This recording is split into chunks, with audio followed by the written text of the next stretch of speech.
Listen up, party people. That's right. If your client or yourself, you have an event coming up, take all of your event planning design, bring it over to our friends over at jackprince.com. If you need laminates and VIP passes, $250 start as low as $192. If you need full color posters to promote the event, show everybody you're going to have a great time and show off your design skills, 250 full color posters as low as $194. And if you need a full color vinyl banner once you get to the party, you need to give your sponsors a shout out or let people know where to go to get their laminates and VIP passes. Oh, it's all coming together. Get 4 foot by 2 foot banners as low as $50. All three of these items are under $200 and a great way for you to round out your promotional printing and planning for you or for your client. Get these deals and even more by going to jackprince.com/circle of trust when you're ready to design that next party or promotion. jackprince.com/circle of trust. Spend less so you can make more. You're listening to the AID Network.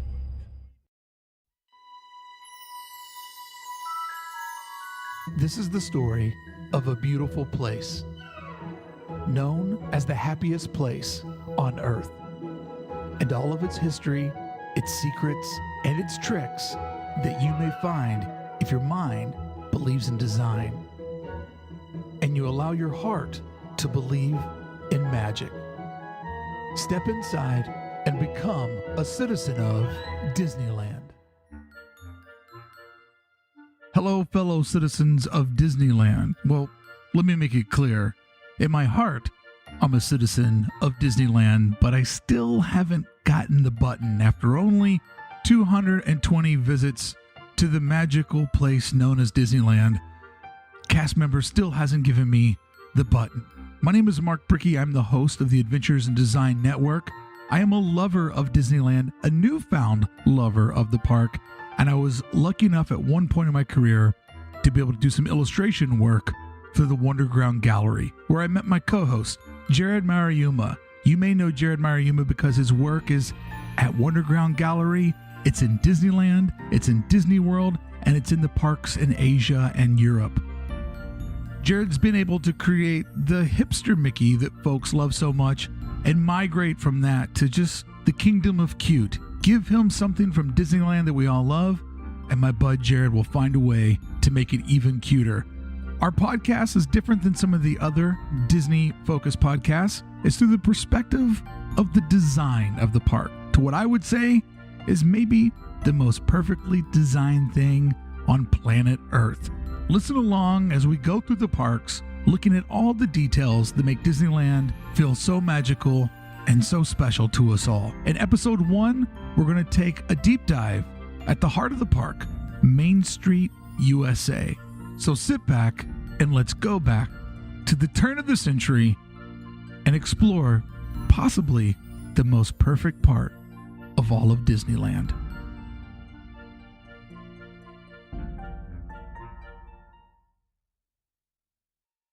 Even though Jerrod Marayuma and Mark Brickey have both worked for the Disney Corporation, this is a fan podcast that in no way is associated with the Disney brand, Disney family, or the Disney parks. It is made with love by two fans. Jerrod. Yes, sir. Are we ready to do this? I'm ready. I'm more than ready. Do you think we are equipped and prepared and ready to talk about sweet, sweet Disneyland? Always. Always ready to talk about it.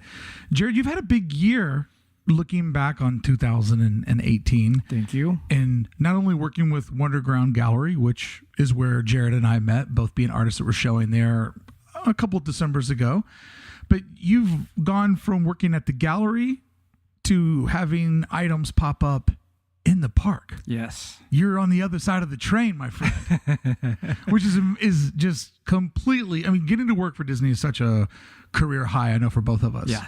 But there's always, there's your dream. Maybe your dream's living by water. Right. But what body of water do you live next to?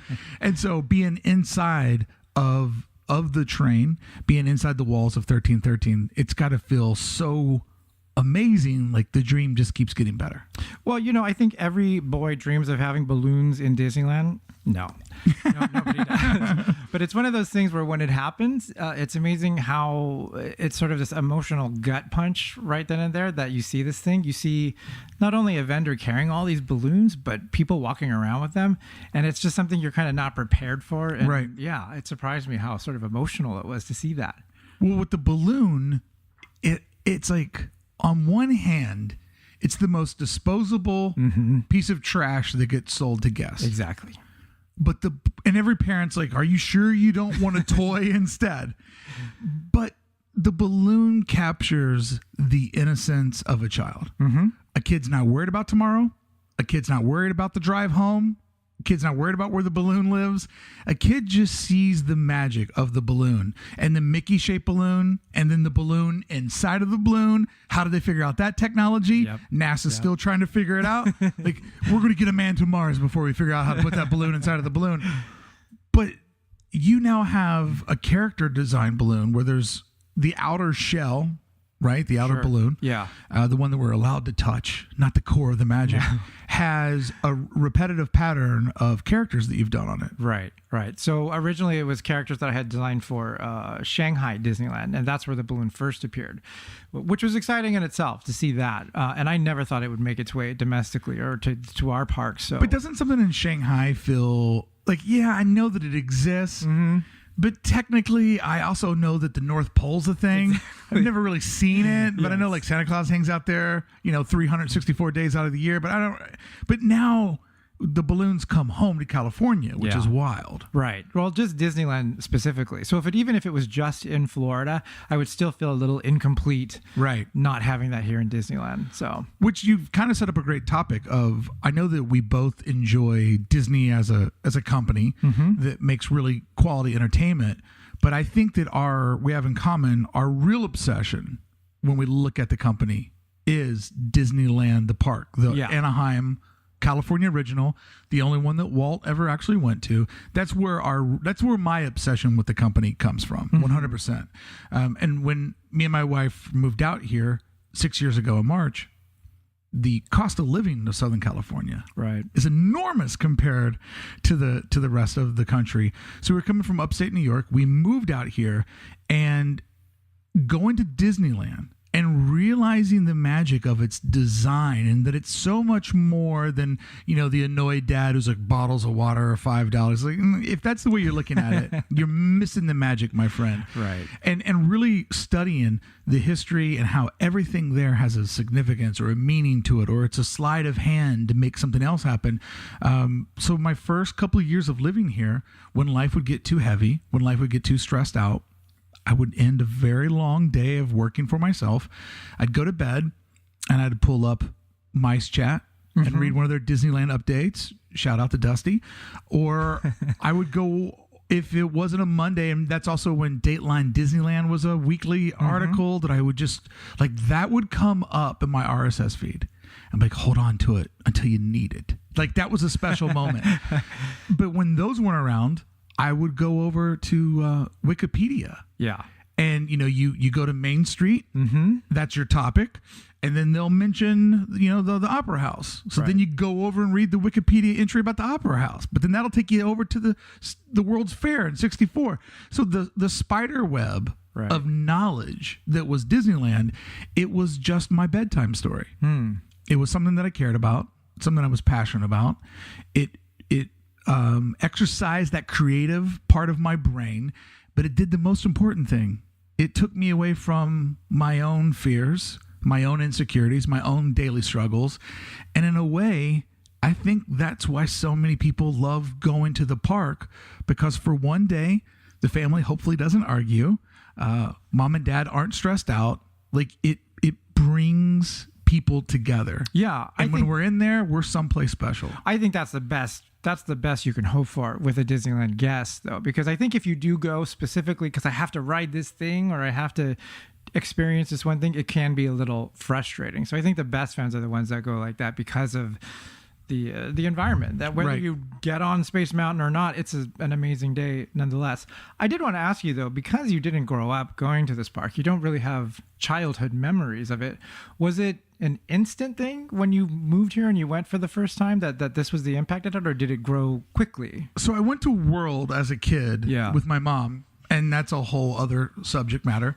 So I have very odd memories because I have odd memories of my relationship with my mother. Right. So Disney World, where I come from in the Midwest, I'm born and raised in Kentucky, and when you're from that part of the world, it's like going to Disney World is this ultimate fantasy. Yeah. And a lot of people would jump the gun and maybe take the kids too young. I think I was 4, 5, 6 when I went the first time.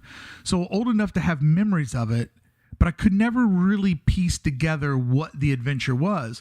So when I went to Disneyland for the first time as an adult, I believe it was 2010, my mind was kind of putting together some of these memories that I had. And mostly my memories all revolved around the Haunted Mansion. And I think probably that what scares you is what sticks with you. Yeah. And so I went there in 2010 on a whim with a friend. I'm like, well, what are we going to do on this day we have off in California? And he said, well, I was like, do you mind taking us to Disneyland? I've never been.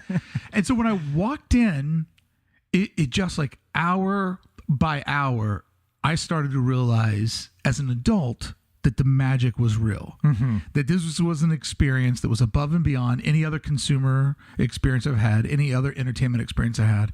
And so I kind of picked up on it, but then that's when I started pulling that thread of how do the rides work? What's the significance of this? And it was just so great because the more I pulled on that thread, the more that came out. I mean, just yesterday, I learned a mind-boggling thing about Main Street, which I'm just still like, I could make an 8-part Netflix series on this subject matter. So yeah, I mean, that's how it kind of evolved for me. But, you're going to go out to Florida at the end of this month. Right. You'll be a part of the festival you're doing out there is? The Epcot International Festival of the Arts. Awesome. Yeah. So you're out in Florida, living the Disney World lifestyle for a week. Do you have, don't get me wrong, going to a Disney park is a fantastic experience. Always, yes. When we went to Paris, that was my big deal with my wife. I'm like, I will go on a European vacation. One day will be spent at Disneyland Paris. Right. And, I absolutely loved it, but it didn't feel like here in Anaheim. Right. It didn't feel like Disneyland. So when you're out in Orlando for a week doing signings and releasing products and meeting and greeting people, having a good time, can you still get to the magic that we got to last night? No, it's a very different feeling over there. And I don't have, I don't have any association with Disney World as a kid. So there's not a lot of nostalgia for me. And I end up comparing mainly Magic Kingdom to Disneyland and that kind of stuff. They have more parks there. There's certainly a lot more to do and there's a lot to see. I'm pretty busy when I go, so I don't get a lot of free time to just wander and soak things in. If anything, it's like you're going to rush over to try to do Toy Story Land or see it. Right. So it tends to be, even though I'm there for like 5 days, it goes by very quick, whether that's because of meetings or other things that are taking place there. So I haven't been there in quite some time where I just went to go. So that's usually when it feels more like you have an association with any of that there. Well, I've already decided that the next time you go out there, I'm hitchhiking. I think you should. I.e., I'm crashing in your hotel room for free to bring down the overhead. But, okay, so work me through this. Does that mean that you have magical childhood memories of Disneyland? Oh, absolutely. Certainly from when I was not very young. I think I did go when I was too young, probably like when you first went, and I don't really remember. It's more like you kind of piece things together because you know the park and people have told you over the years, like, oh, you liked this. But I think it was actually more, I think around like Star Tours and Captain EO when that opened. Oh, okay. Yeah, like that was a big deal. We went specifically for that. And so you would drive down from San Jose? Yeah. And what's that like? The family packs everything up, and please tell me it was a station wagon with wood on the side of it. It wasn't a station wagon, but it was a huge Buick Riviera, so it could have been. Okay. And so you're just like you're heading down the highway. You're sitting in the back seat, no iPad, no iPhone. Somebody call the police. Right. This child doesn't have a screen in front of his face. And you know that you're embarking on this Disney journey. Did you guys have family live down here? Would you have to go stay in a hotel motel? Yeah, we'd stay in a hotel. It's funny. I almost hate to say this story, but we weren't crazy Disney back then. So it wasn't like we were begging to go to Disneyland all the time. And that's kind of why we took this trip, because we were interested in Star Wars. We were interested in Michael Jackson. And so we did want to go for that. And so an IP got you out to the park. That's right. And how interesting that would work. Disney IP. Yeah, I'm the worst. I wonder if that magic's going to work again in 2019. Probably we'll see. Not. We'll see. Yeah. So it wasn't until much later, kind of like you with Disneyland. I wasn't as old as you were when you went, but it was later on that I had this great affection for the park. But based on things that I knew, like Small World. I vividly remember Small World from when I was very young. And like you, the Haunted Mansion, and freaking out about going in there and all of that stuff. But my affection for the park has certainly grown more in the past 15, 20 years. I also think, though, that society has created this fondness for the park in the last decade or so. Like, it's become a very part of the Southern California lifestyle Disneyland has. And, you know, I think that there's a couple of generational shifts now where people have always been around it. So that whole, it's so expensive, like that's not really a part of the consumer that goes out there. And, you know, we were having a very amazing experience last night. We got to go to the salon at Club 33. Yes. And, you know, we were talking to our host that treated us to the night. And I was telling him, I was like, you know, so many of those people out there right now, they might not be able to totally afford what they're doing, but they find the money for it, because the more troubling the world gets, and the more that, you know, things get expensive and people can't buy homes or maybe get the job that they want, it's just like the more stress there is, the more relaxing it is inside the park. Right. You know, that medicine is even sweeter. And I think that as the world's gotten kind of crazy and hectic over the last decade, people like that nostalgia, the vibe of Disneyland, going inside there and letting all your troubles go away. Absolutely. You know the lay of the land, you know what to expect, and there's like enough surprises to make it like every visit something different. But yeah, I agree. Yeah, it's interesting because, you know, people would look at, how could you go to this thing so many times? Like, people that don't get it have never been like, right, this guy goes to Disneyland once a week. How could you do that? I'm like, well, first off, no two trips are the same, because different people you have different experiences with. And, you know, maybe I'm showing somebody from, you know, Australia, a couple from Australia that came over here, and I'm like, yeah, I'll show you around for the day. And so I'm showing them not only Disneyland and California Adventure for the first time, but I'm really introducing them to so much of the culture that is America, and then that little cherry on top that is Southern California living. Yeah. So that experience is going to be very different than just going with some locals, getting fried chicken, and never leaving our booth at Plaza Inn and hanging out until midnight, you know? And so it's like each experience is different. So I always tell people, like, well, do you have a community park where you live? Oh, yeah. I take my kids there all the time. You take your kids there all the time? Don't you ever get sick of taking your kids to that park? How dare you? So, I just think that you have to kind of experience it to be a part of it, to get it. But before we get into today's deep dive on the design of Disneyland, where we're going to look at Main Street, specifically Main Street and Center Street, what do you have coming up next? We saw balloons in the park. We saw Kingdom of Cute Toys. We saw that you got to do the figures of the they're not robots, but the characters that come out on the clock of Small World. Right. Big year for you getting inside the wall. Is there anything that you can tell us that you know that's coming up in early 19? So I'm releasing some new pieces, 4 new pieces for Epcot, International Festival of the Arts, and that's going to carry over back to Anaheim. So we'll play that out. There's a few other things that I'm not sure about the release dates yet, and stuff that's coming way later in the year, and I'll have to talk about that in the future. Mickey's birthday thing is going to continue, obviously, into this year too. So we've got some more stuff coming with that too. So as soon as I can announce it, I'll talk about it. Hold on, we already have fan mail. All right. It's a listener letter. Look at that. And it says, hey guys, I'm a big fan. I was wondering if I could get a shout out on my birthday. M. Mouse. Well, happy 90th, Mickey. So glad you enjoy our podcast. Well, speaking of Mickey's birthday, last night, Jerrod and I were one of the people that decided to shut down the holiday season. Yes. And always bittersweet when Christmas goes away. For sure. But coming up this month is the year-long celebration of Mickey's birthday party, which is going to include a fireworks show on the weekends, and then I guess a projection experience all around the park Monday through Friday. And I think there's an interesting play in there that they're just saying fireworks on the weekend, because if my content is correct, every time they do fireworks, they basically lose EPA points. Yeah. And so they're always, but hey, we did this, so we earned back more EPA points. So I'm projecting that I have no sources at all. Okay. This is completely me being a fan. Good. I think that only doing the fireworks on the weekend is true to most of the, non-busy season. They do that in the winter. But they are launching something new, and they're going out of the way to say fireworks on the weekend. I think there might be some sort of big show that has to do with the Galaxy's Edge. Oh, and interesting. maybe we're holding on to some of our good neighbor credits until the big blowout. Because it seems as if the Galaxy's Edge would be big enough to house some sort of evening show.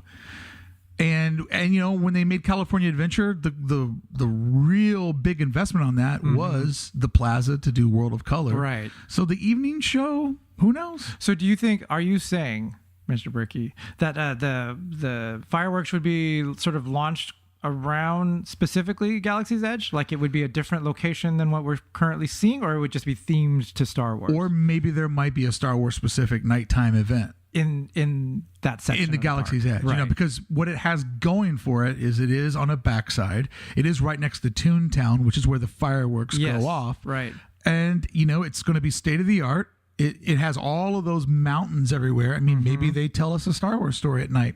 Yeah. It seems like something like that is inevitable. It'd be interesting to see if they go right out the gate with that. Okay, so before we get going, I will say this. The Disneyland pass, the tickets, they've gone up. We're going to talk about that in today's bonus content. But I just want to work people through this mindset.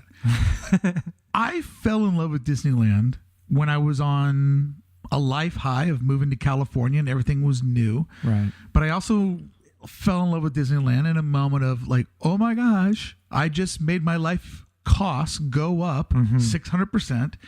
And so when Beth and I came out here, we found our house, we found where we were going to live, and I knew that we had a rough financial future. Sure. I mean, how could it not be? Moving across the country is hard on anyone, regardless, even if your company moves you out and you have a $20,000 moving budget or whatever. I knew it would be difficult. So I said to her, let's take the money that we have today. Let's get passes because we can go out and eat dinner and blow through $120 in an hour and a half. Yeah. And then what do? Or we could spend that money and we could have Disneyland whenever we wanted. We can spend an entire day out there.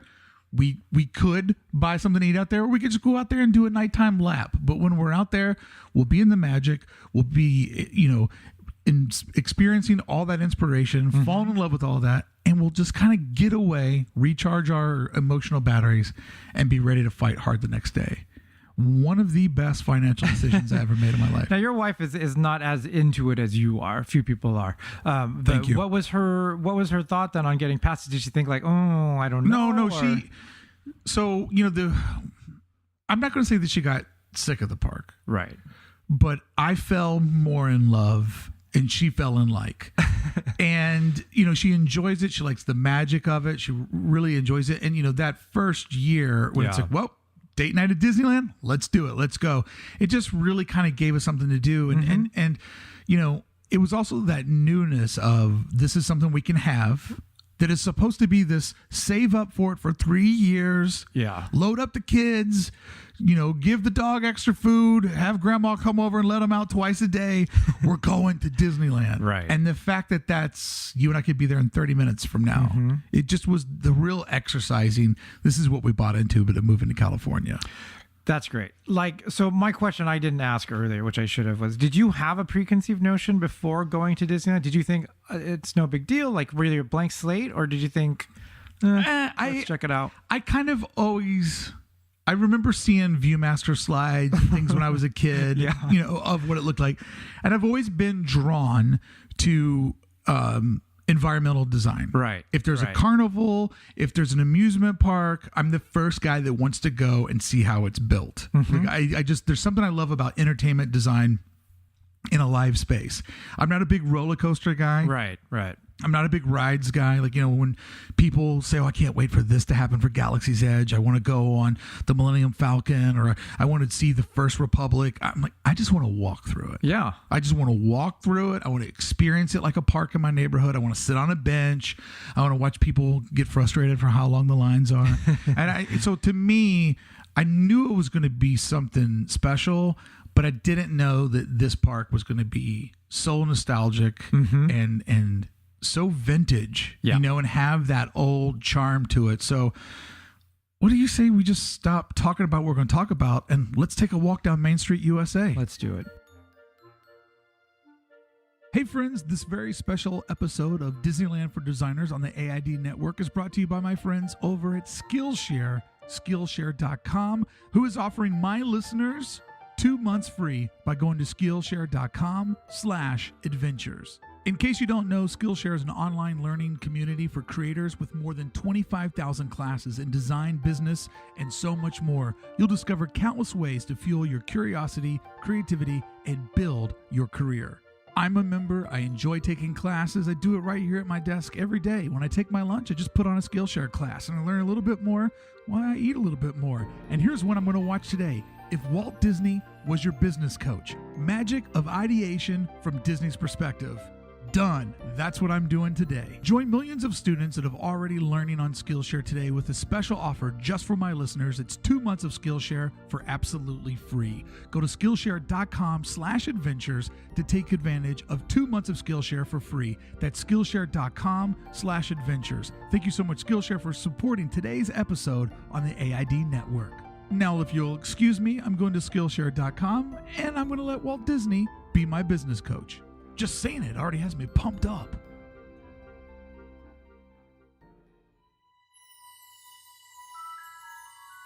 Thank you for joining myself, Mark Brickey, and Jerrod Marayuma for the first ever episode of Disneyland for Designers. If you'd like to get in contact with us, reach out at AID Podcast on Instagram or online at AID.network. Wherever you're listening to this today, please give us a positive review and as many stars as possible. Sharing the show will help it grow and continue to come to you each and every month. Let's get started with today's feature of Main Street, USA.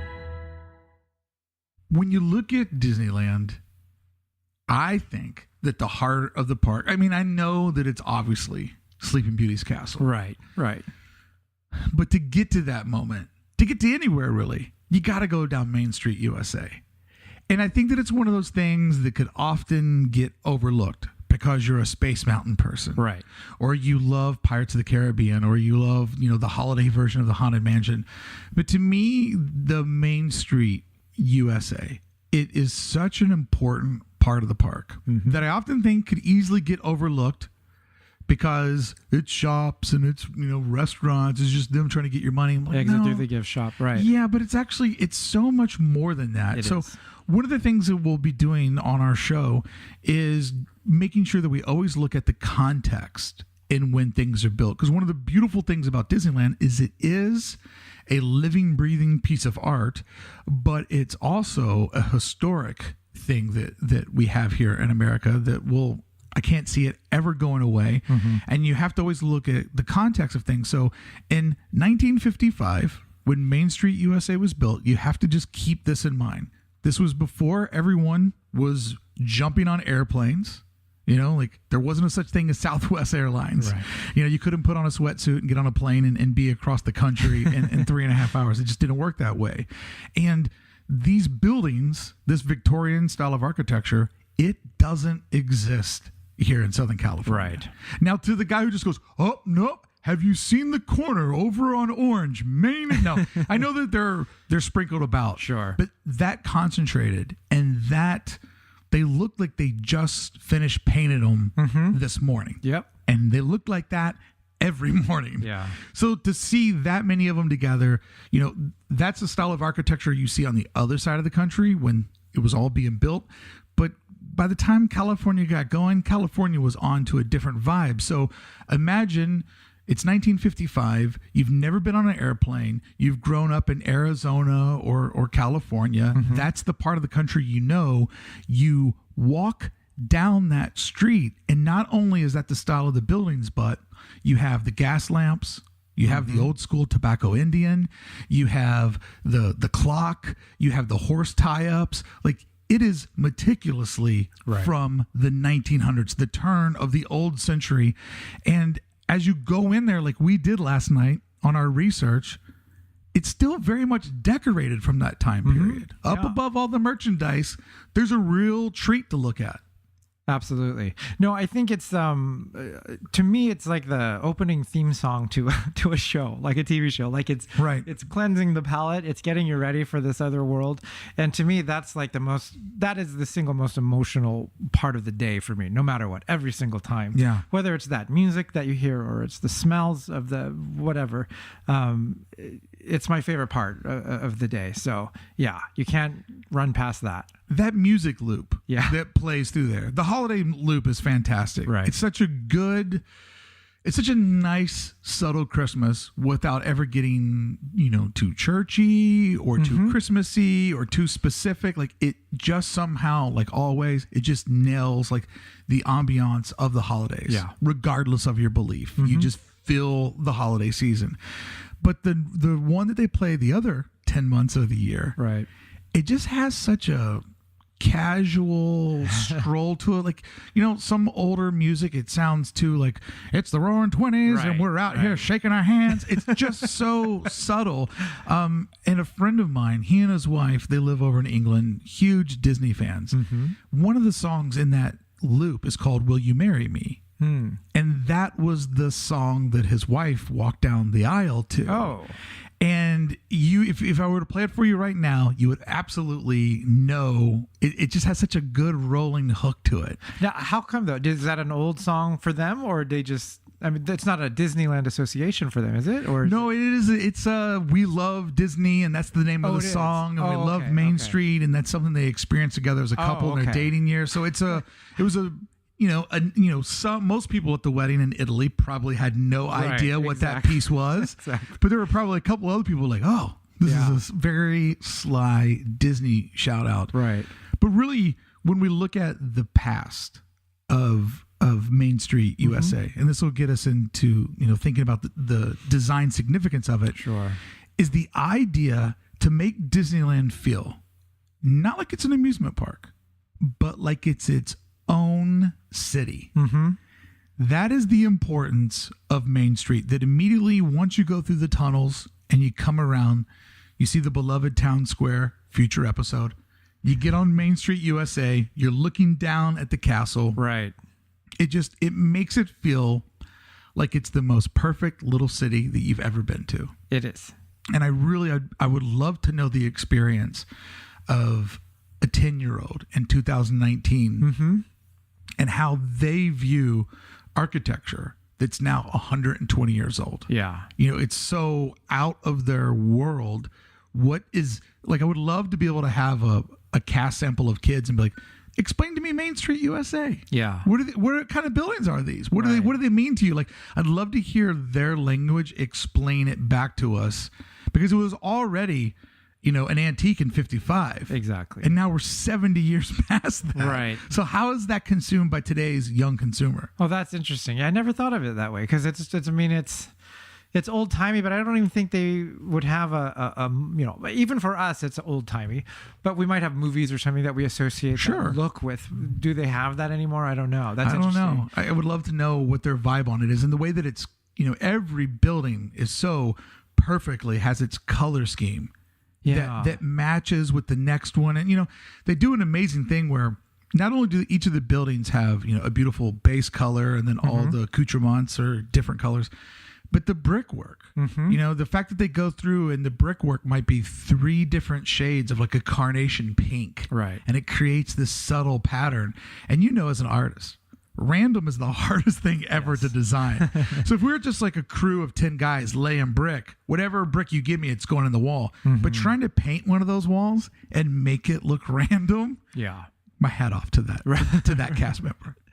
Right. I mean, and to me, it's amazing that Main Street exists as it does still. I mean, everything looks new on there every day, all the time. But the fact that they haven't changed it, that they haven't slipped in more modern references or something, that they've maintained that, or they haven't said, oh, this is Mickey's house or something like that.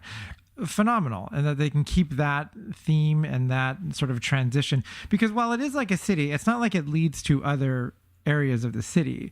We've got like Fantasyland, like Main Street that leads to a castle. Right. That's not like represented anywhere else in the world except Disneyland.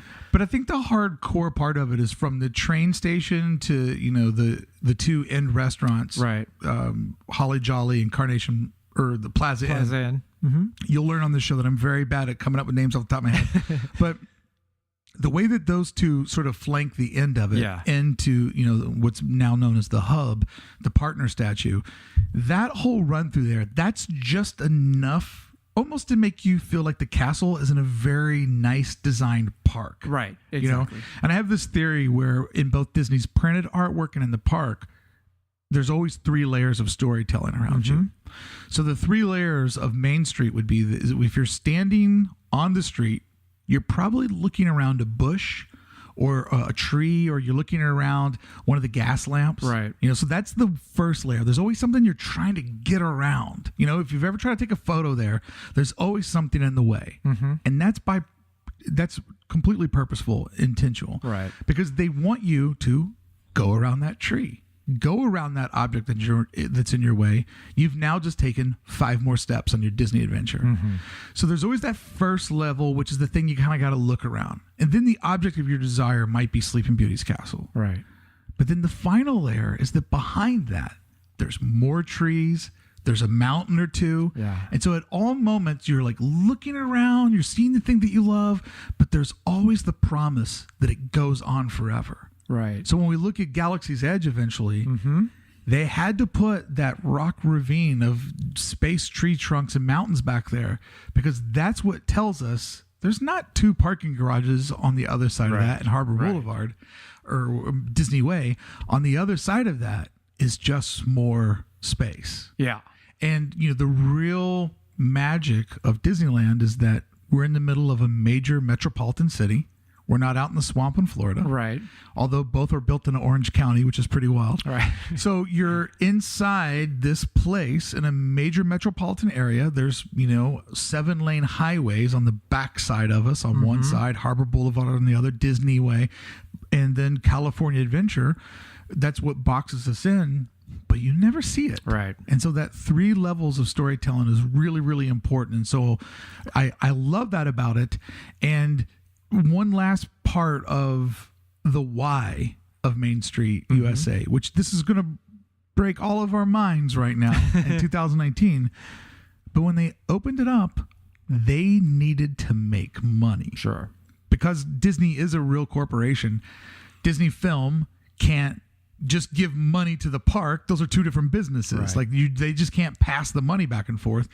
So it really needed to make money. And it's hard for us to think this, but at one point, all of those stores were actually stores with different tenants in there. Right. And it was a way to, we're going to build this park. We're going to make people walk through our customers first so that our customers can be their customers. They can make money and they can pay rent to us. And it's so wild to think that eventually they're like, I think we can do this on our own. Yeah. We're Absolutely. going to start giving eviction notices here. Well, I think it was something like the first 10 years. That's how Main Street was. It was filled with the other, the outside vendors, or that eventually after that first 10 years, they were able to get everybody out, and that it was just solely Disney run businesses, restaurants, stores, and things like that. A lot of information on that Plaza Inn and how that was like a sit down restaurant. And then they said that they couldn't get enough people in and out fast enough. So they felt that the buffet style was better. Just really interesting stuff like that they were constantly, because they could have just left those things in there and let them fly for a lot longer. For sure. To spend that much money, it was like $1 million just to renovate that thing, to make it more like user friendly. That's phenomenal. Yeah. And when you think about the people flow of Main Street, I think the only thing that will ever jeopardize the future of it will be its restraints of how wide it is. And in the bonus content, I have my future speculations on that. But so let's actually jump into the design of Main Street and what it really was. So something you and I were experiencing last night is the forced perspective of Disneyland. And when I got my first ever illustration gig for the Wonderground Gallery, I made sure that I did three things. I made sure I drew the train station, because if you draw it from the front, you also get to draw Mickey Mouse and the flowers. And I know that the train is what inspired the whole thing. I made sure that I drew Sleeping Beauty's castle, because that is the heartbeat of the park. But I made sure that I got to draw Main Street USA, because that opening stretch of the park, that's all the emotion for me. Right. And I wanted to make sure that my first ever job, in case I never got hired again, was the most important part of it, because I always wanted to be able to look at the castle or look at the train station from out front and just say, at one point in my life as an artist, I was good enough to do that for this company. Right. And nobody can ever take that from me. But the forced perspective of Main Street is something that I really studied. And everybody knows that they look like three-story buildings, right? But we only ever get to go in the first floor, right?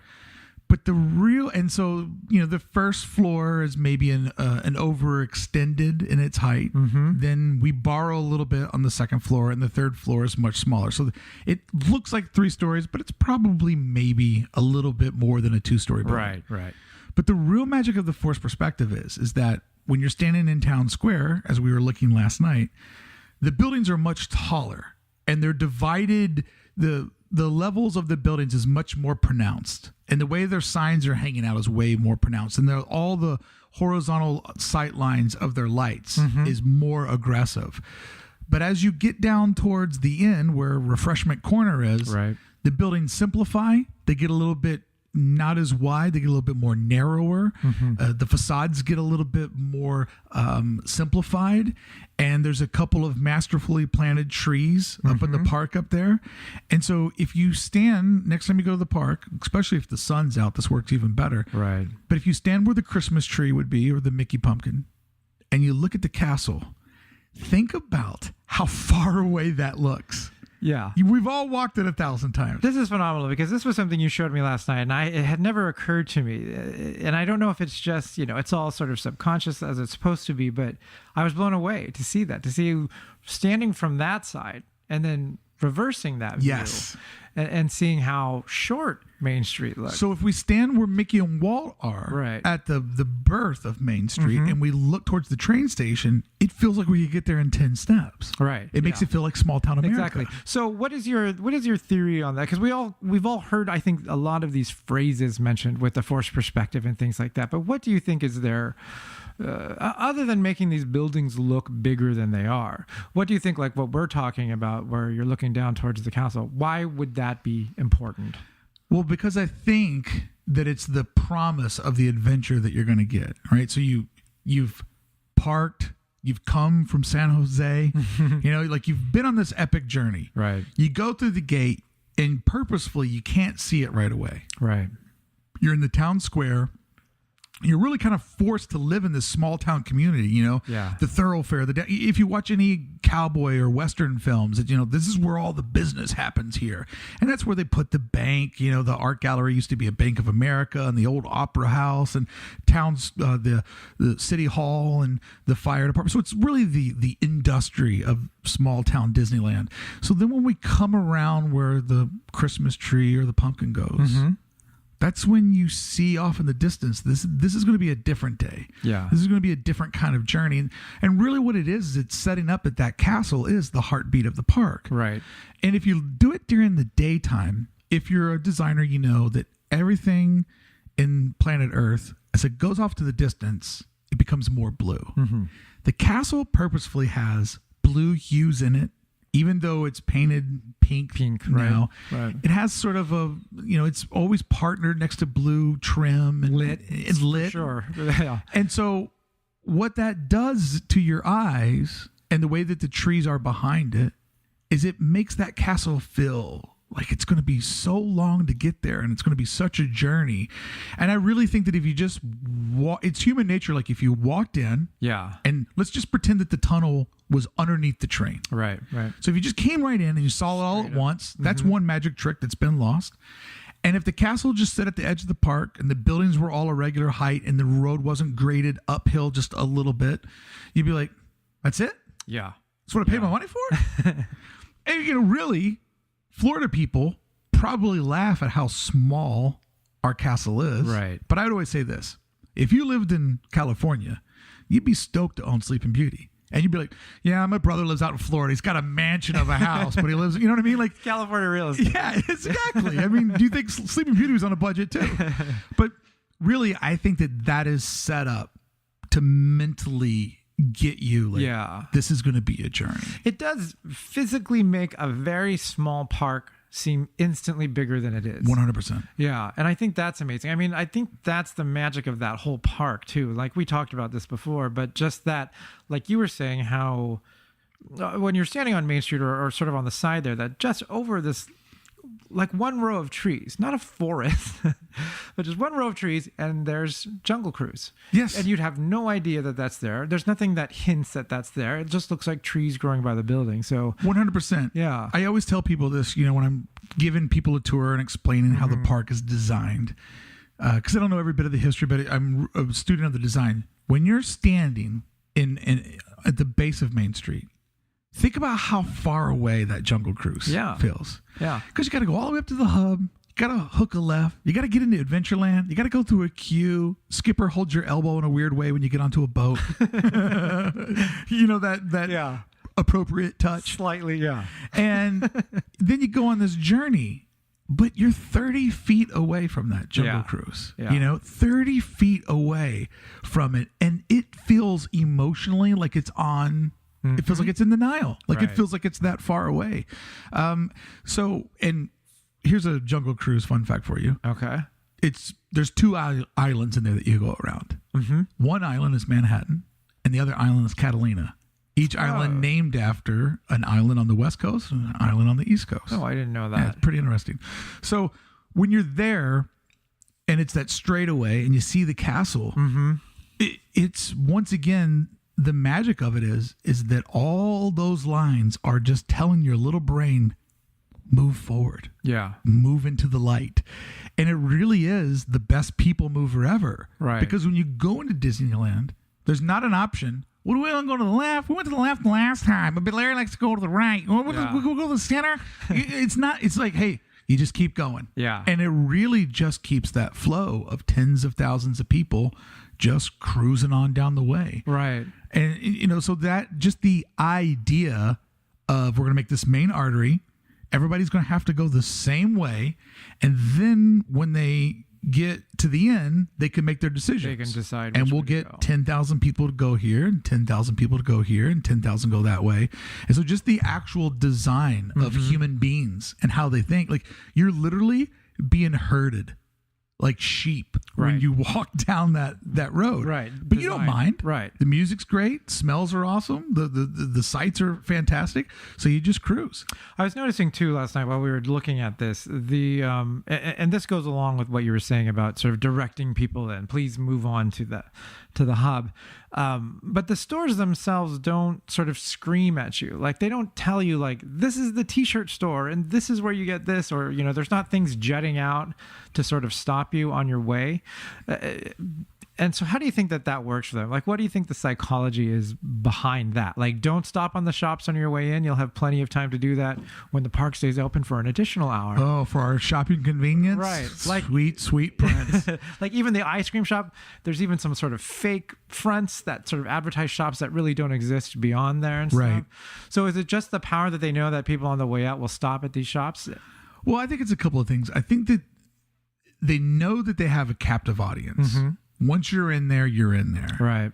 I mean, you'd have to be an insane person to be like, we're going to get the kids out of the park, leave, go to McDonald's because it's going to be $2 cheaper, and then come back in. Right. Like only a crazy person on an insane budget would have to do that. So I know they have a contained audience, and I think that it also adds to that discovery that is Disneyland. Oh, Penny Arcade. I'm going to go in there and get high score. Right. And sugar. Like it's not an arcade whatsoever anymore, and Gibson Grill, or is it Gibson Girl? Gibson Girl. I wish it was a grill. But, you go in there and nothing about that says ice cream. Conventional thinking would be like, put a big ice cream out there. Exactly. Do a neon sign where you see the scoop fall into the cone. Right. But it's just also subtle and classic. And I think that really comes with that downtown Disney is where commerce is. Yeah. But Main Street USA is a land. Right. And a land gets treated different than a shopping plaza. And so I think that it still has to abide by the Disney code of conduct, that a land is all about the theming and the magic to make you feel like you're in the 1900s. Right. Or you're in the frontier, or you're in kind of Tomorrowland. Kind of. I was going to say tomorrow. We'll get to that. Don't get me started is the way we should say that. But one of the things that Disney does better than anybody, and this is where their superiority in other entertainment plazas is way different, is Disney has been able to figure out how to build the best walls ever.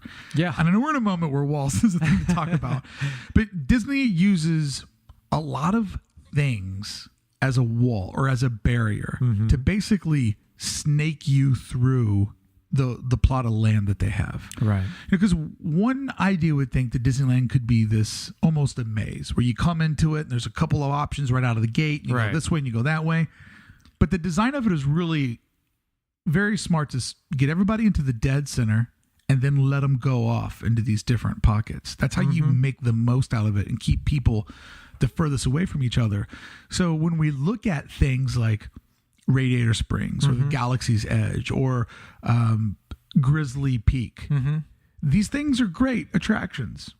But even better than that, they're great walls, to keep people on the other side. So when we look at the construction of Galaxy's Edge and how, oh no, they're going to ruin the rivers of America. No, they trimmed a little bit off.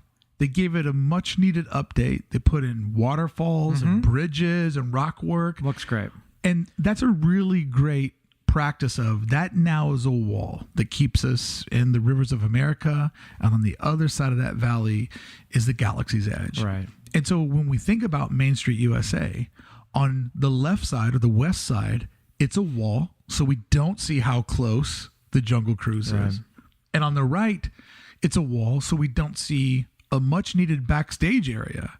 Right. Because this all could have been different if Walt would have built the second street that he wanted.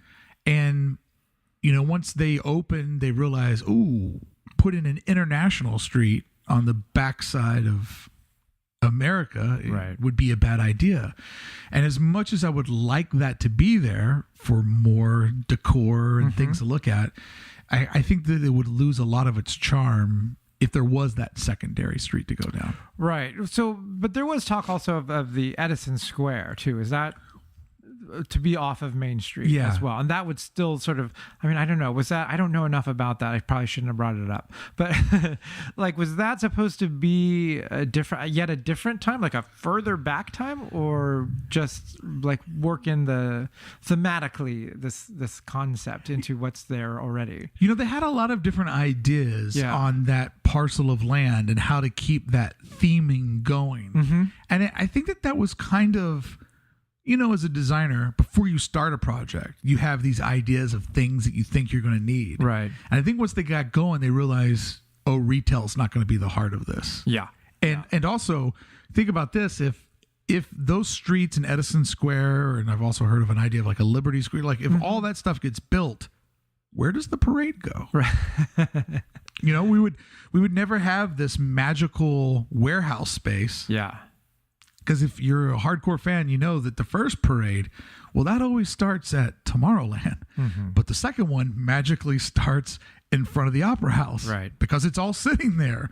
There's not this magical loop-de-loop. And regardless of what you've been told, there is no underground of Disneyland, California. Right. That's a Florida concept. In the state of California, it is illegal to build basements.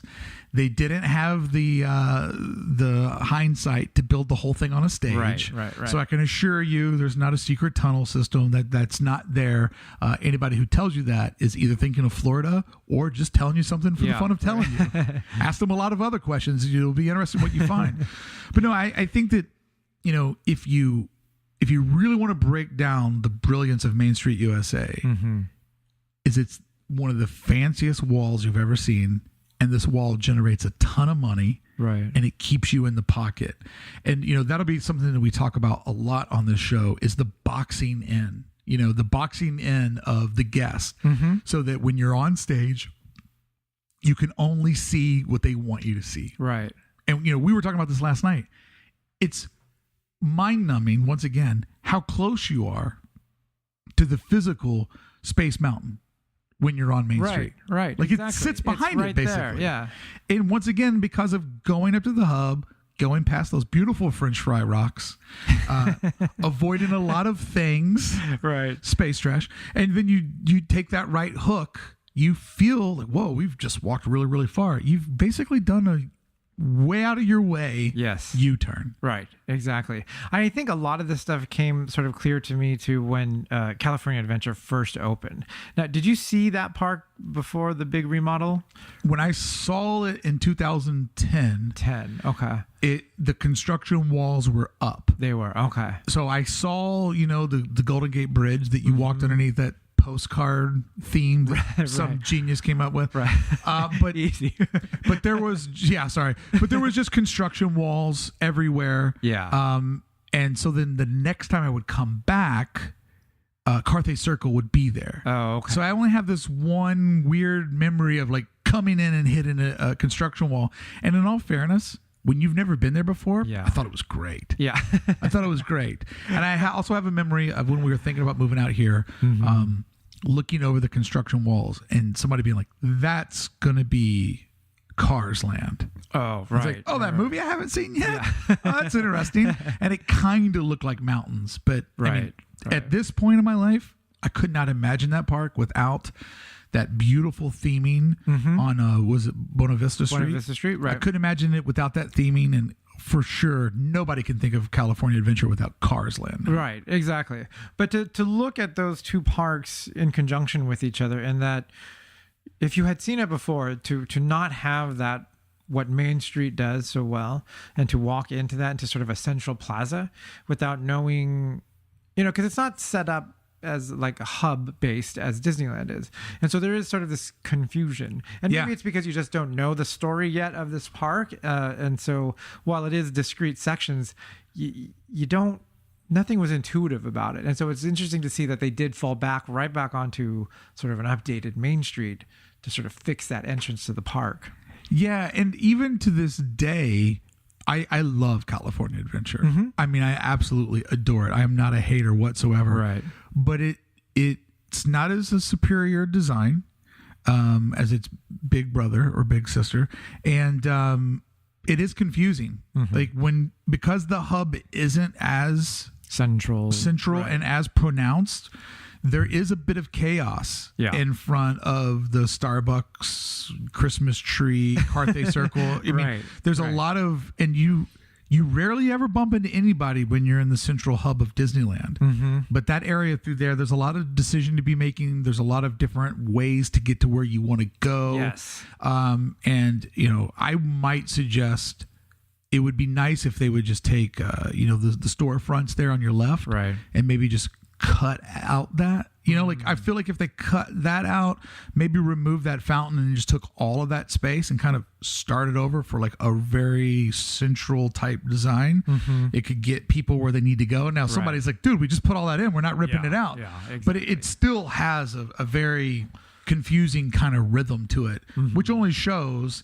how well they got the Disneyland idea right. But whether you're looking down Main Street and it all feels so far away, or as we said, if you're standing where Walt's standing and it now looks like small town USA, like those walls, that idea to just get people out of the middle of the park one way or the other, the master of that design is it feels like you're in a village. It feels like you're in a little city, and whatever they got it decorated for, it just feels so right. And for them to nail that with 1953 brains, and then to be able to build that in 11 months, it's unbelievable that you think about it. What we're talking about today is 4 buildings. It's 4 not even Walmart sized buildings, where some genius was like, instead of just having 4 shops, let's put some facades on these. Let's mix it up. Let's not only make it feel like it's so far away with the forced perspective, but let's make it feel like it's 16 shops. We were last night looking at so many of them that are just either a stairway to the upstairs or another extension of like the Starbucks. the way that it's all put together, it just really sells that village effect. And I wonder if a lot of that came from sort of like movie set building. You know? It had to be, right? You know? Because that have you been on any of the mentality- lots around here? Not where I've just walked. I mean, it's always been like a Universal Studio tour or something like that. But I was fortunate enough to one year I got asked to go set up my booth at a CBS lot. They shoot CSI out towards Ventura County. Maybe it's in Ventura County. I can't think of the town that it's in. But I went there and they're shooting CSI, and they were working during the holidays, so they wanted to bring out a bunch of vendors so that the CSI people could shop on their lunch break. Oh. So we were there to entertain them basically and give them an ability to get some good stuff on long shooting days. So they were just like totally cool, and I ended up, because of doing art and design, the set designer guy like took me under his wing and was like showing me around. nice. And so one of the things that they did, and this comes from the Disneyland idea, is they basically were in an industrial park, and they had built a fence on two sides of this square. Right. And the fence that they built was just a bunch of buildings, right? So they don't want people to look in. When they shoot, they don't want them to be able to shoot outside. So they just basically built a fence that was a facade of buildings. I've never seen so many buildings fit into such a smaller place. Yeah. And I asked, how deep are those? And they're like, oh, go open that door. That door opens. And when you open the door, it's literally enough room for 2 or 3 actors To just fit in. and hear somebody be like, rolling, and then open the door and come out.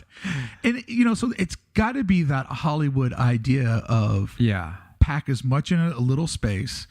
And one of the things I'm very fascinated about is people that do scout locations or location scouting is, that they can look at a street and go, if we shoot from this corner, don't go past that sign, don't go over that mailbox.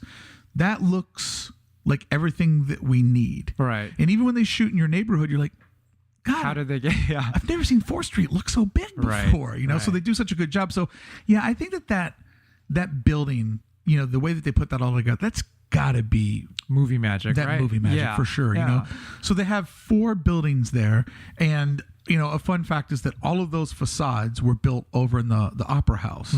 That was the mill, and so workers would go over there and just build up these fronts, take them down Main Street, pin them onto the front of it, and just did it all right there. It's amazing. Yeah. I mean, and then you look at like the craftsmanship of all these little details that really don't have to be there. How much time and energy and money they spent to do that and to maintain that even now is just phenomenal. One of the reasons why I really love Bob Iger is Bob Iger has said, with Disneyland, I want to use every inch of it. I don't want, I don't want to just buy buildings because we can. Right. I don't want to buy things, tear them down, and have people go over harbor. Like, I wanted to use up every bit of space as efficiently as possible. Right. Love that mindset. And so when we really look at the design of Main Street, it's all the things that we've said. But on top of that, the street is also a stage. Yes. The buildings are a canvas. And whether it's something wild like putting an Olympic swimming pool down Main Street, USA, 8-part Netflix series coming from me on that. That's right. Or covering it with sheets of ice. So for a holiday special, they could put snow everywhere. And if you look on YouTube, you can see footage of Mickey and Minnie I have to look that ice skating down Main Street. Yeah. Because they got a snow. That's magical. So magical. But it's also an arena. Yeah. Where we hold people for the parade, for the fireworks, because it's the heart of the park. And really, the magic of Disney, and I'll say this a billion times, Right. is, everything there, to really be justified, it needs to be able to do a couple of things. So the fact that this is in and out, shopping, makes money, but also where we can literally at the end of the night house tens of thousands of people to get that kiss goodbye that Walt always wanted to give. And then after the fireworks are all over, they all turn around, they load up their strollers, and they head out. I mean, the fact that all of that is really just a big place to hold people. And now as technology's moving forward, like Right. when they built this in 55, they never thought, I bet one day we'll do projection imaging on Right. all these buildings. Right. and make the fireworks beautiful from wherever you're at. Would you say if there was an option, if space was not an issue in Disneyland, which it always is, would you think Main Street should be longer? Or do you think it should stay the size that it is and just that space should go to other sections of the park? Because you look at sort of where the hub is, you look at Town Square, they could have filled that with shops or some other way, but they didn't, and they left it at that specific size. Do you think it should be longer than it is if space wasn't an issue? I think the 2 blocks is just perfect to sell it, because I feel like when I was at Disneyland Paris, it felt a little bit longer, and they also did something in Paris that really makes sense for their climate. There's the main street that you go down, and then on the back side of the east and west side, there is a covered walkway. Yeah. And it's really beautiful. It's not just like an industrial, here, you need to get out. I mean, it's got the Victorian woodwork everywhere. It's got the signs. It's and all the shops have a front entry and a back entry. But it kind of, theirs is also much wider. They were much more aware with the sidewalks. And it just doesn't have that same vibe. I would, if you could give me that same construction budget, and if I could somehow magically make California Adventures thoroughfare a block longer, because that one feels like it's just kind of there, tight, you're on it and then you're off of it, and the monorail going over the middle of it cuts it in half, so it feels even squattier, and when you come into their sort of Town Square area, there's not really any defined lines over there. It's real loosey-goosey. And I think that you really see the art of the forced perspective and capturing the customer in Disneyland when you see it done similar but not the same. No, I feel the same way. Tokyo has a similar thing as Paris, I think, where a lot of it, the majority of it is covered because of the climate stuff. They have side streets with shops and everything, and I found that it was kind of neat because there were, it was just something different, and that but the charm was completely gone. It just felt more functional, like more functional shops, and no eye towards like I don't know. There's something almost toyish about Disneyland. The scale. And when that's gone, it's a completely different feeling. And that toyish vibe compared with, when you add in the music and the soundtracking and the smells and the experiences, like it really is a very strong land. And I know to most people, land means attraction. When people look at Star Wars Land, so many people are just excited for those 2 attractions. It's not at the top of my list. I know I've already said that, but I really think that, Disneyland, if that was just an experience you could do all on your own, you're like, that's the best mall I ever went to. So it looks that way. Presently when we look at it, the shops have all migrated. They're now all 4 of the buildings, it's all owned by Disney. But I would encourage you, if you're there and you're looking for a little bit of a different experience and you're with somebody that has patience, go through all 4 of them. There's some real good gems in there. In the back of the Penny Arcade, there's that organ that will tell you that it's going to perform in 7 minutes. There's the Pinocchio that you can put money in and he'll dance around for you. And so there still is some really good gems and some really good decor. I love the train in that toy section. It's so good. And I love watching, it's mostly always the women that are working in the ice cream area, putting together the cones and smashing things and putting it together. And, so there's really good stuff that's happening there. But when I look at it present day, I think the thing that makes me the happiest is the fact that, it was all started by a mouse. But that's simplifying a big idea. I do love that at any given moment that they give the nod to Steamboat Willie, and that the theater plays it. It's on the marquee. Showcase. And I just really think that that's a really cool thing. 70 years later, hey, this is where we came from. This is our roots. Absolutely. And in this time period, because it's all about context, this film that most kids would care less about now, it would have blown your mind if you could have walked down this street in its current day and watched that film. Yeah, it's amazing that has survived, that hasn't been sort of changed into just sort of a tribute or a statue or something like that, and used that space for either shops or a restaurant, or even, like we were saying, a photo op of some sort, that little theater stays and it still plays that cartoon, and it's just cute. It exists only for that purpose. But when I look at the future of Disneyland, because it's never done, always evolving. Right. Here are a couple of my thoughts about the future before we wrap up today's first episode. I think if I'm going to speculate on the future, Disneyland specifically seems to keep trying to cater to a high-end customer experience. I think that they've become very aware that their core part of there's the vacationers. And what do you do when you're on vacation? You're a little bit loose with swiping that card, right? Money. And they also know that they have, a large chunk of Southern California natives, that's where they take their kids, where they live their life. And they know that those folks have a higher standard of living maybe than the rest of the country, Because one thing that you got to say, and I hear this all the time, is that the food at Disneyland is fantastic compared to the food in the other parks. And that's because Southern California folks, they're not going to go someplace that has bad food. Right. So I think that Main Street is going to need to somehow cater to formal dining. Like I see that in the future, they need to figure out a way. Each part of the park will need to have, there's Vacation Jones, there's Local Guy, and then there's Ready to Spend, family, Right. And I think that formal dining is going to somehow become a part of it. I don't know if some stores are done, or maybe if, heaven forbid, something happens Tomorrowland and they continue that vibe in that direction, right? That would probably be something that would happen. But I think formal dining will be in there somewhere. And when I think of formal dining, I think of, you have all those rooftops. Yeah.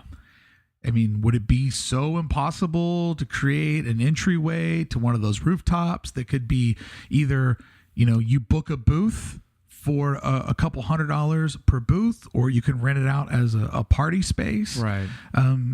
So I would think that the price on one of those rooftops, if you could do a formal rental for your party, or, the ultimate date night package where you get a booth, you watch the fireworks. They serve a great dinner. Like, when we looked at Club 33 and last night we were in the jazz salon, jazz club, like that was built on top of a building that was already there. Right. Park never had to close. Guests never had to suffer. Built a couple of bridges. Right. Some people cried that it ruined the vibe of New Orleans area.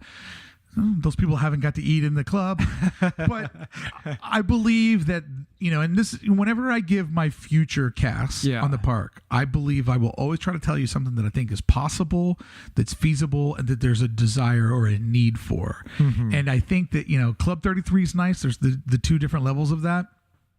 But I don't see why they don't offer something that's not at a club member level for the person that's going there, that's willing to spend $400, $500 for a dinner. Yeah. That wants that.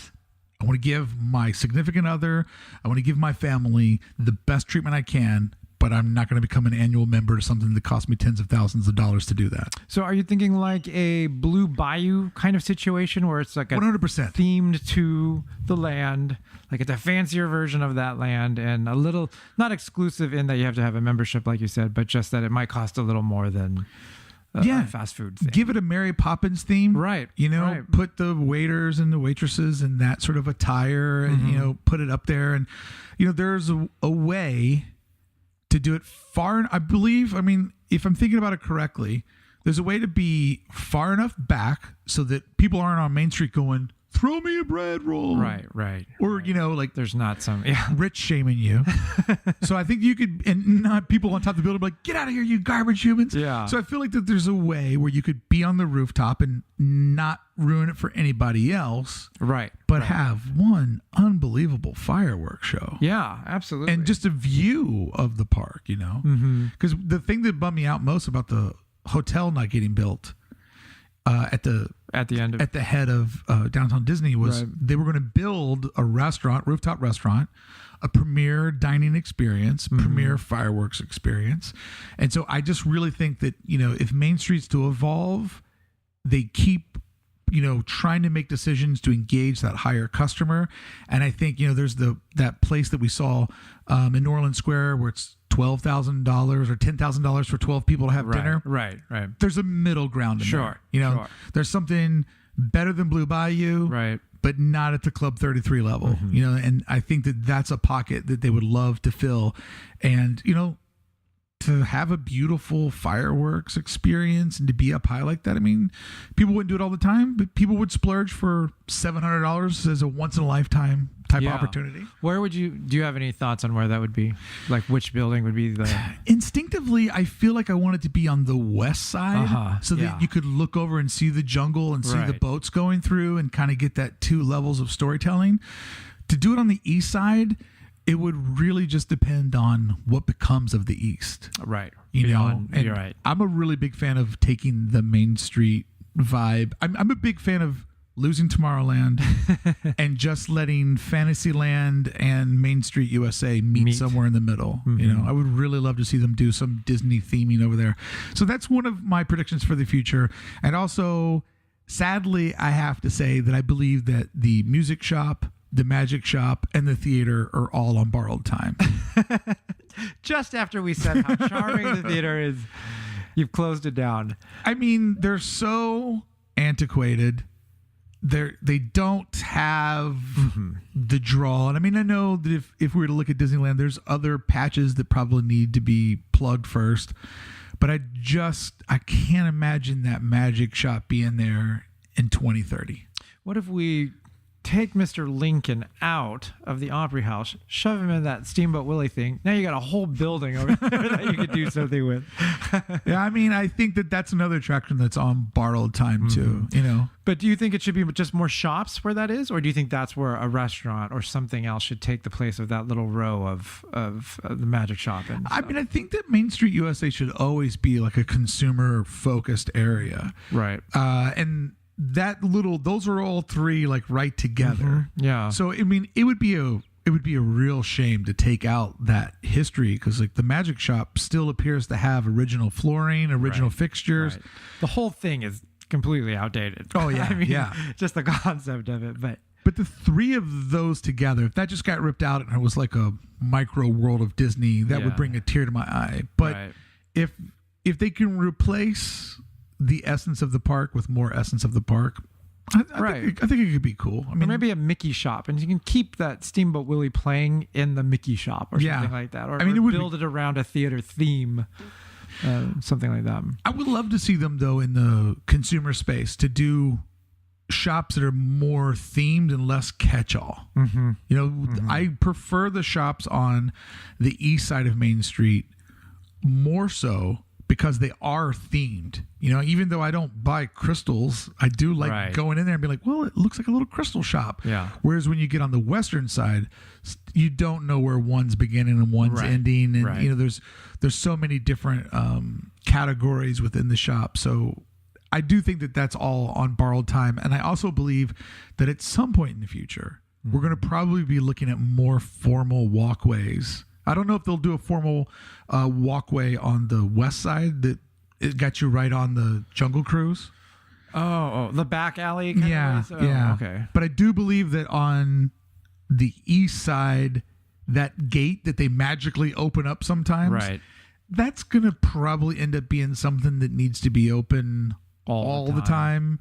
And if it's open all the time, then it's going to need a proper theming. And so who knows if something over there, like if that all just had like a nice facade thrown on it and led up to maybe this higher end place, like I feel like that area could use it. But then once again, where do we put our parade equipment? So that I feel like that area of the park, because it's so close to harbor, there's not room to grow. It's going to be very interesting. I wouldn't be surprised if Tomorrowland becoming stagnant is just because there's something major in the works that's going to literally go from the head of Main Street all the way to the edge of Fantasyland. That all of that kind of needs to be brought to the demands of the future. Interesting. See, this is where I go back and start doing that rabbit hole that you keep making me do, is looking at the aerial views of the park and seeing where these little pockets of space are and like, what's that building? We can get rid of that building. And why is this using up so much space? But as it is, pretty perfectly designed. Would you say Main Street is the perfectly themed area of Disneyland? And maybe we get into this in other episodes as we go into those lands, but it does a pretty amazing job of doing what it's supposed to do. I would say that Disneyland's Main Street USA. Yeah. If we're going to go from Town Square, which will be another episode, up to the hub, I say it's the most perfectly designed land in all of the park. Okay. 70 years, no major overhauls, Right. no oopsie, we need to redo it, we need to replace it. I mean, Frontierland is ambiguous where it begins and where it ends. Right. Adventureland is nice, maybe has some of the best attractions, but suffers from the walkways weren't designed to be big enough and the shops encroached on the customer space.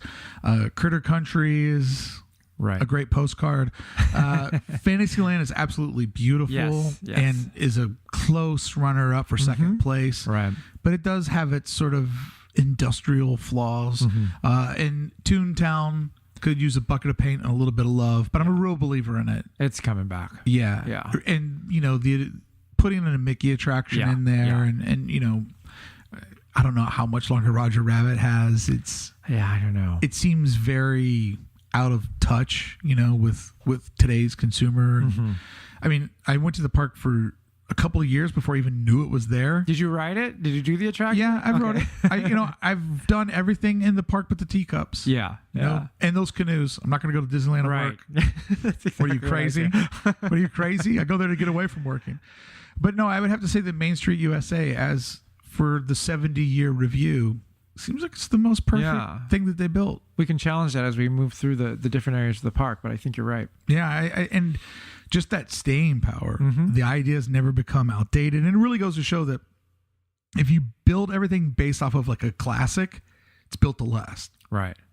Tomorrowland, the opposite of that. And you know, an ambitious, a great idea, but really suffers from the inevitable, which is nobody knows what's going to happen next. Right. But if you go back to something, and that goes to my theory that in the future when they make design decisions, they're going to lean into mid-century modern and craftsman, you know, the staples of California design. Right. And I think when we look at this redo of Main Street USA, or of downtown Disney, we're seeing architectural styles that aren't going to age out. Right. Like Splitsville will look cool 50 years from now. Right. That's absolutely right. Absolutely. Okay.